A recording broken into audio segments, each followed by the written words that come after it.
Welcome to this special edition of the Healing and Human Potential podcast. So, one of the main intentions I have for doing this podcast is to share some really practical tools that will help you more easily navigate your life. And having coached thousands of people over the years, I see a lot of people doing the work, but not really getting free. And so, I want to give you an advanced tool and training here that can help you resolve the thing you've actually been struggling with your entire life. So, here in this episode, I'll teach you briefly what somatic work is.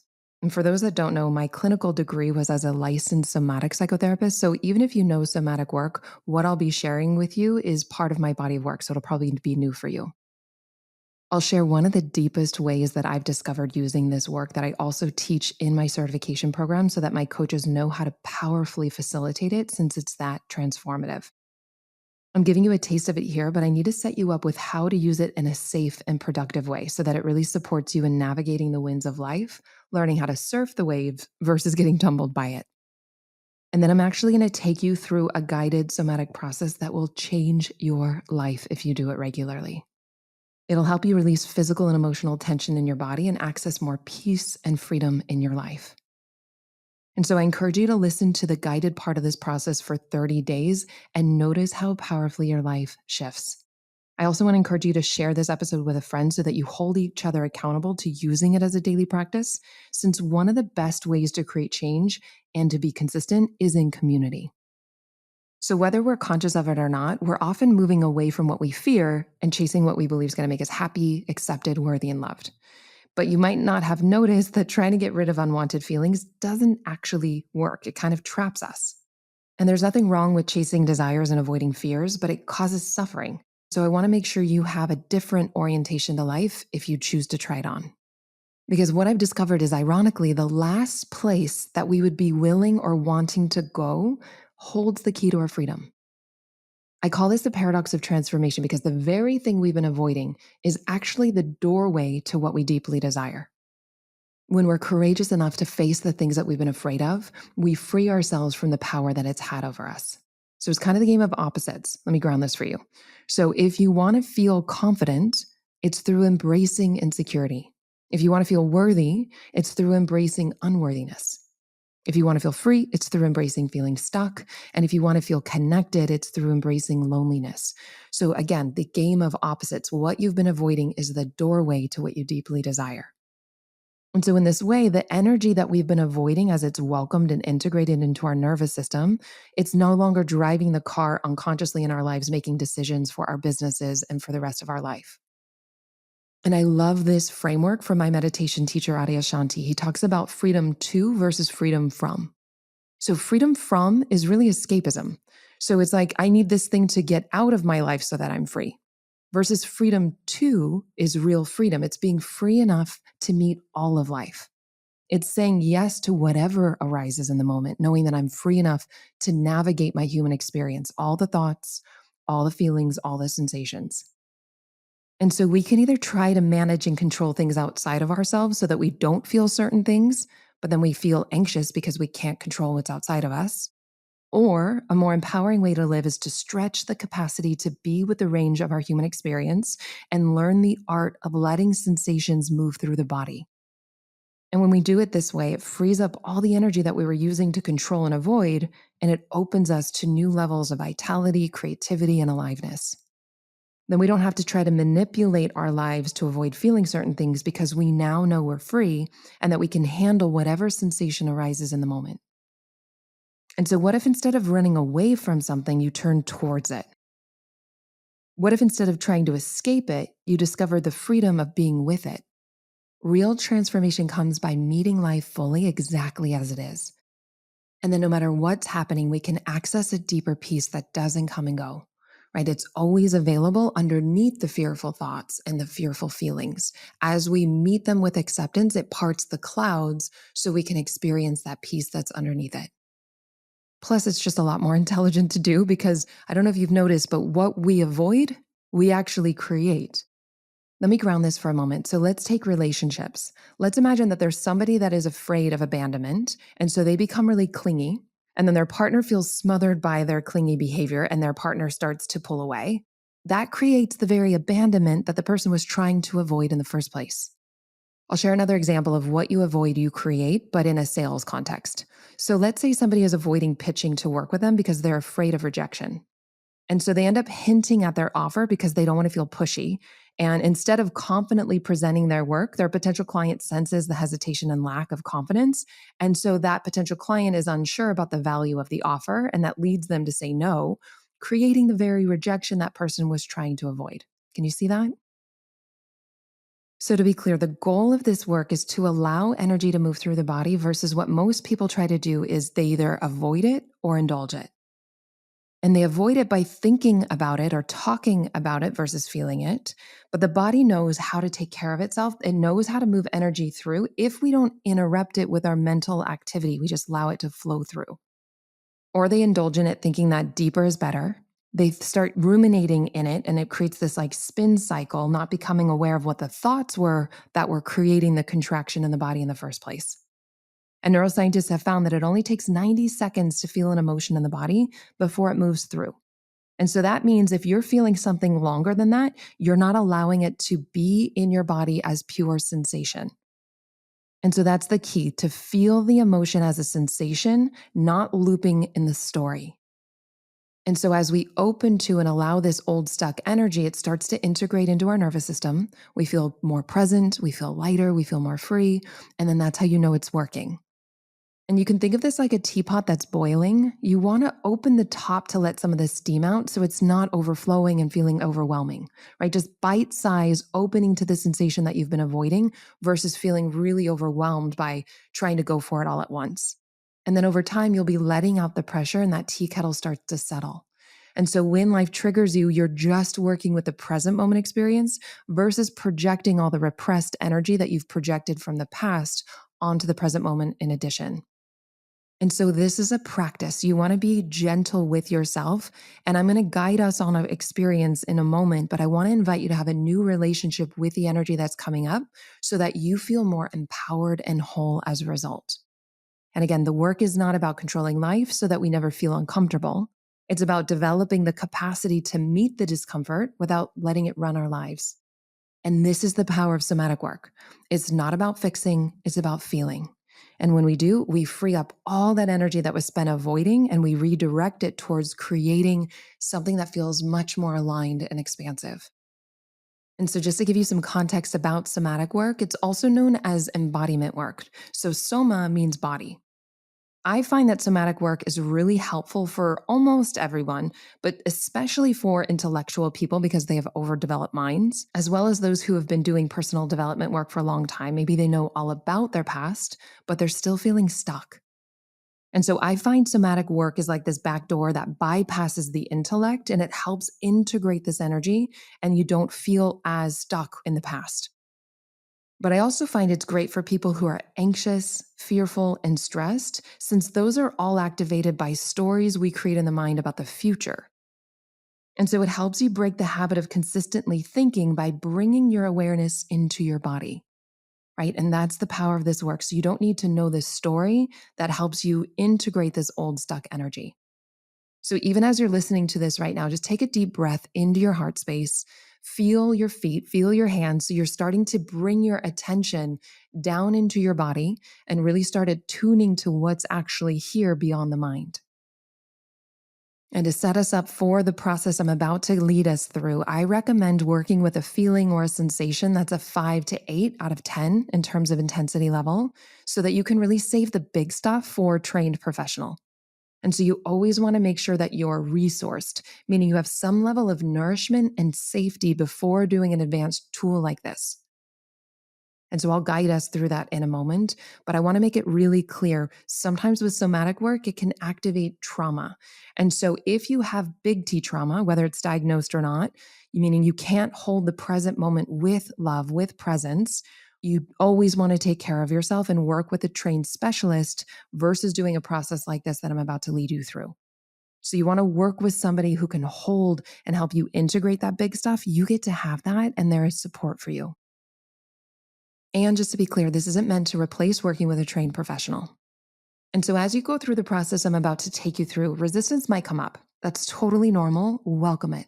Create safety for it. There is wisdom in all of it. And if you're not judging it, you're not resisting resistance, which just adds another layer of resistance, you'll start to hear that wisdom. And so my invitation for you is to be like water. The goal isn't to get rid of resistance. The goal is to welcome and be with all of it. Resistance isn't bad. It's just trying to protect you. And so give resistance infinite space to be here exactly as it is, breathing into it, and notice what happens.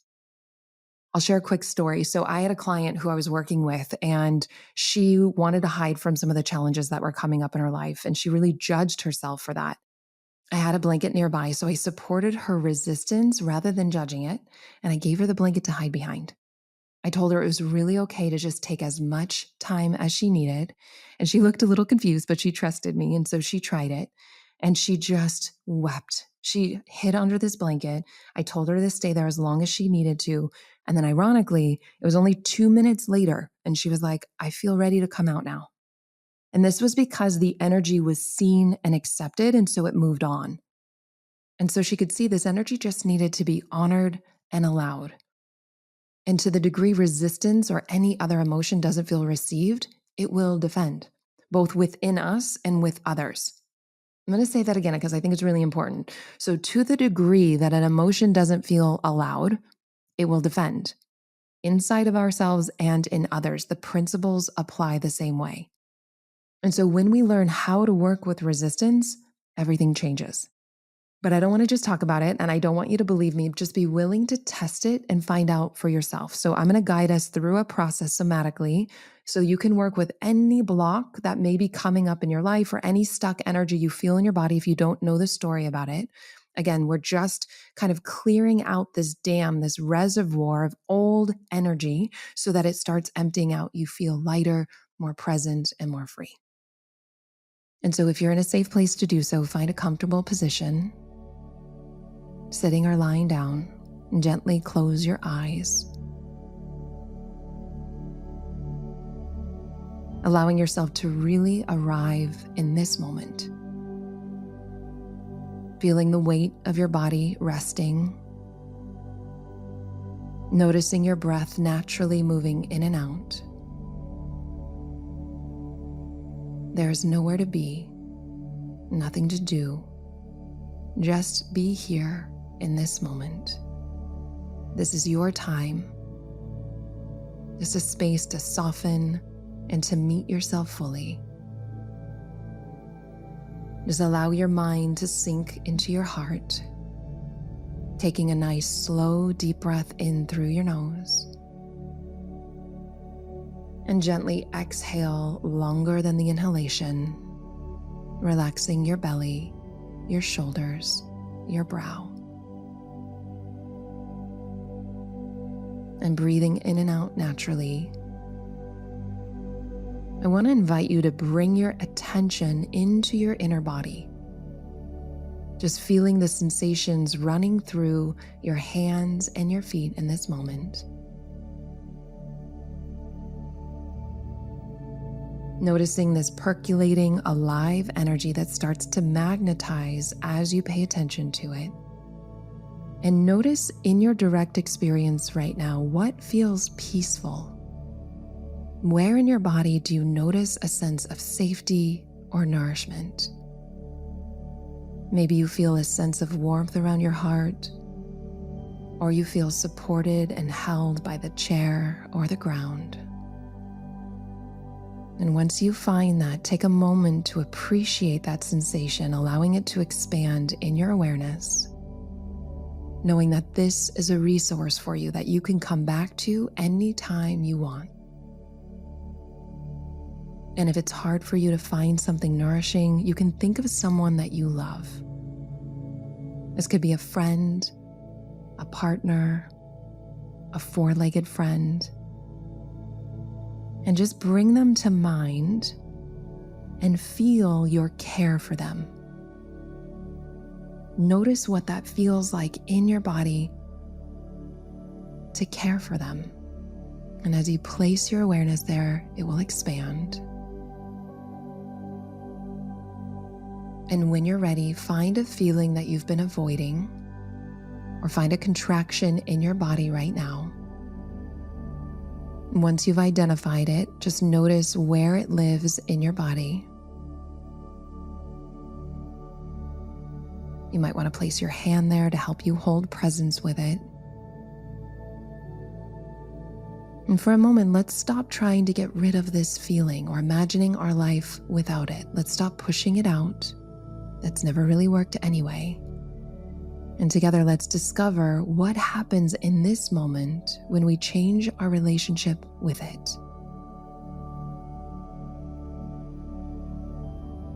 Notice what happens when you silently say this to this energy in your body right now, repeating after me. I'm sorry that I've judged you. I didn't know how to be with you before. But I'm learning to open to you now. Thank you for teaching me how to keep my heart open regardless. You can stay here as long as you want.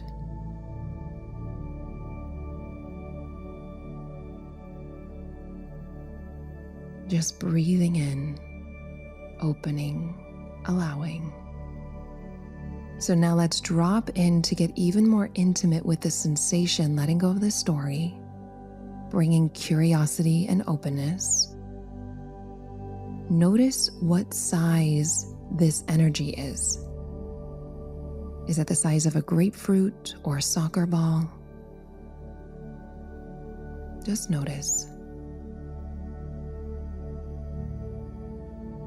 Is it inside of your body or does it also move outside?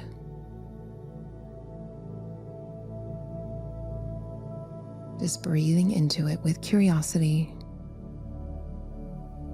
Notice if it has a color.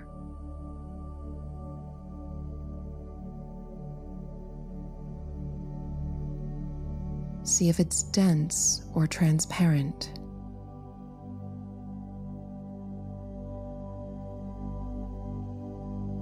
And just breathing into it as pure energy in the body directly in this moment. Just ask yourself, can I be with this energy just for right now?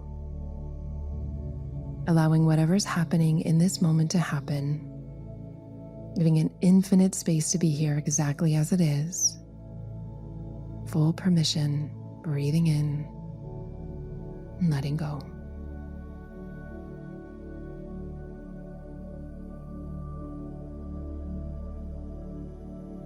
And if resistance comes up in any form, maybe thinking, just meet that with acceptance, fully allowing that too. You can ask yourself, can I make space for resistance to be here just for this moment?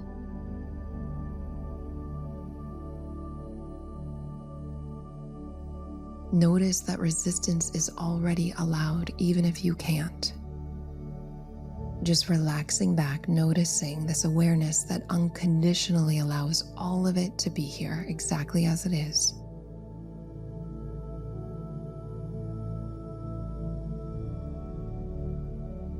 And if at any point it feels overwhelming, just come back to the nourishment, breathing into what's alive in the body as pure energy. And when you're ready, you can go back to the contracted or avoided feeling, bite-sizing it to digestible ways of being with it. Just breathing in and letting go. Noticing this open, loving presence that already allows it to be here.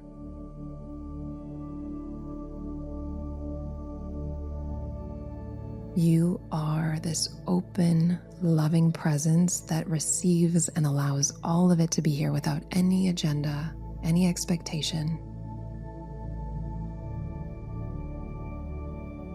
Allow yourself to embody and be that. Breathing, receiving, allowing, and letting go.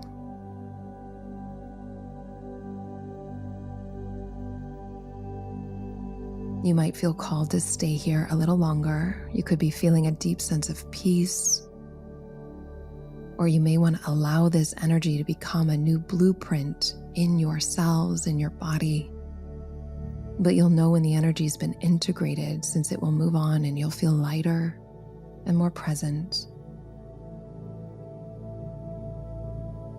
But if you've been resisting and pushing down energy your entire life, it might feel like it's getting worse for a moment, but know that it's just thawing out. Or if you don't feel lighter, then it might be feedback that you were in your mind thinking about it versus allowing that, and it's totally okay.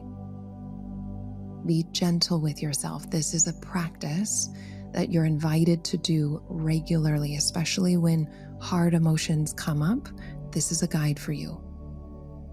There can be layers to this work, so just stay curious. Notice your heart that is already and always open. And make sure to nourish yourself. Do something that fills you. So you can call a friend, you can go on a walk, anything that you know that fills your cup. This work only works when you balance, bringing light to some of the heavier energy. So nourishment is incredibly important. And I just want to honor you for prioritizing yourself in this time to get free. May you move with softness and compassion for yourself, knowing that this is always a choice. May you trust the unfolding of your journey. And may you know that you are freer than you think.